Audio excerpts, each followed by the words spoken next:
Hey guys, what's up?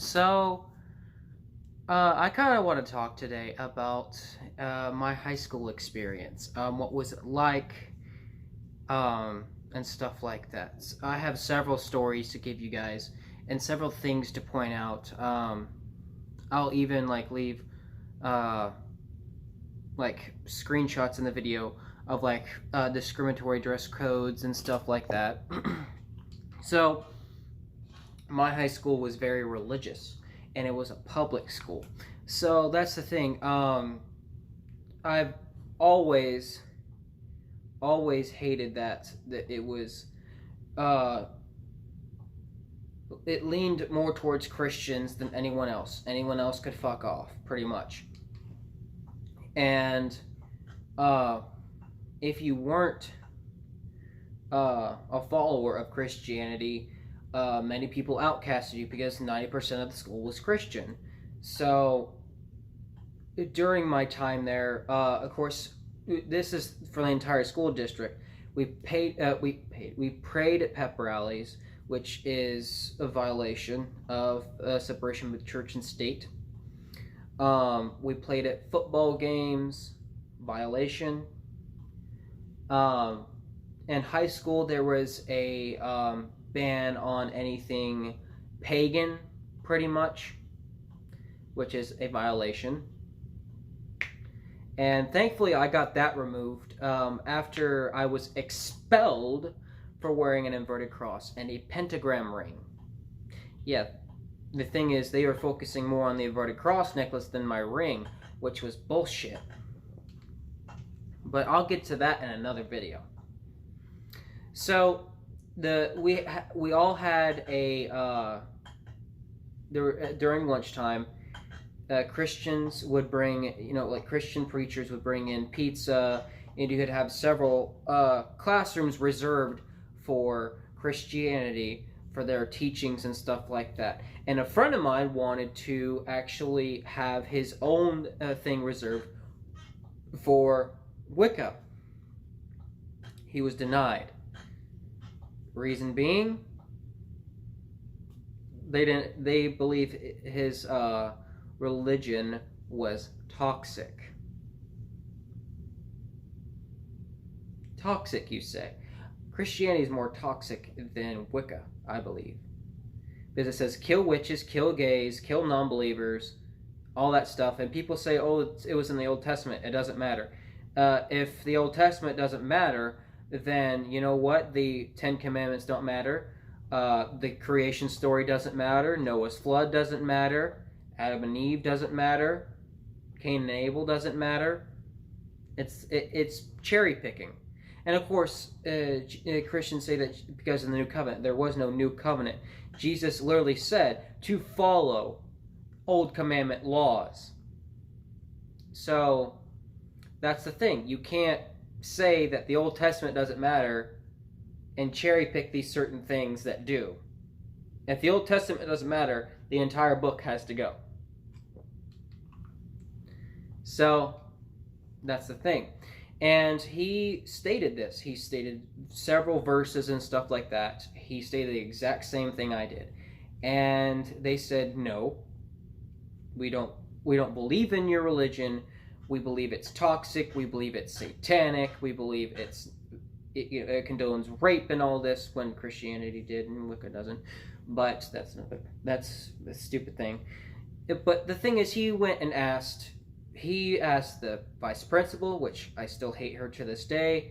He asked the principal. The principal was in favor because he knew that some kids in the school were not a part of the other religions that were in the school. They weren't Christians.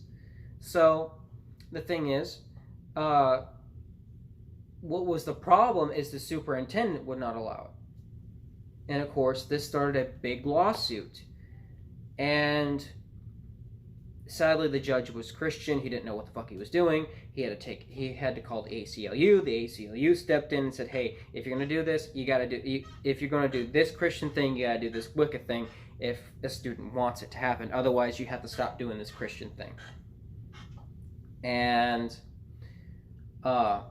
basically, they got in trouble for it. One experience I want to talk about, I actually do want to go ahead and talk about this in this video, is when I was expelled for wearing a inverted cross and a pentagram ring. Now, I know a lot of Christians would argue that the inverted cross is St. Peter's, but that's not why I wore it.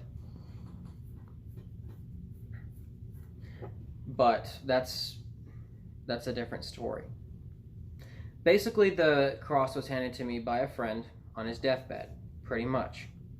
Not handed to me in my hand, but it was left to me. Those were some of his last wishes, that I get his necklace that he made with his hand.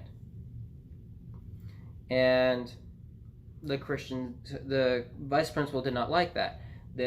She always used these certain Supreme Court things were actually real.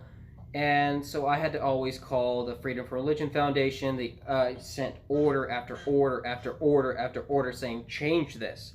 They did not until after I was expelled. 5 months after, mind you. But during that, I was constantly harassed by the vice principal because of that necklace. I was told to put it in my shirt. You know, no big deal. No, I wore it because it was a dead friend of mine's. It belonged to him. And that really pissed me off. And the last day I was there, I actually said to her, you know what, I'll take off my cross necklace if you take off the 3 crosses in your office. That pissed her off. I was talking about how I have a right to my beliefs under the Supreme Court saying that all religions are allowed or none at all. Of course, she didn't believe this. I showed her article after article after article, but her Christian idiot brain could not get that. She was so indoctrinated, she denied evidence that this was not allowed until the ACLU stepped in and said, hey, you cannot do this. The Freedom from Religion Foundation finally sent one last letter threatening lawsuit. And so did the ACLU if that did not change. After I got expelled and that was changed, I got several calls from Wiccan friends, from Buddhist friends, from several other different religious people that were not Christian. They thanked me for what I did, because I was always talking with them on Twitter and everything saying, hey, this should not be allowed. And I'll actually show you the dress code here. Yeah, discriminatory, isn't it? Promoting satanic or demonism symbols. Yeah, whatever, fuck you. It's protected under the Constitution. But the thing is, after I was expelled for that, it went around the school, and several people who I knew were criticizing me for it. I was getting people going on my Instagram telling me to kill myself. Really? That's not a very Christian thing to do now, is it? Oh, yeah, it is, because it's hateful. Because God says kill non-believers. So, after this, I started talking to a couple pagan friends of mine who graduated. They suggested that I actually sue. Sadly, I could not find a lawyer that was cheap enough because I was working at Pizza Hut at the time. I couldn't afford it. Now, my friend was still in law school at the time, so he couldn't represent me in court. Now he can. The thing is, it's pretty much too late that this happened. Now, I've been told that I can still sue for religious discrimination. And I still want to. Just can't afford it right now. Also, my lawyer has moved to Norway. He got tired of the U.S.'s shit. He's like, you know what? I'm out of here. Bye. Fuck you. It was pretty funny. He actually enjoys it over there in Norway. He says it's nice and cold sometimes. And then other times it's nice and warm. It's a perfect balance, unlike here in Texas, which it's fucking hot as hell. I think some places here in Texas are getting up to 117 degrees, which is awful. Anyways, That's one of my high school. That was some of my high school experiences. If you guys want to hear more stories about this, hit the like button down below. Let me know in the comments, and I will see you guys later. Peace out.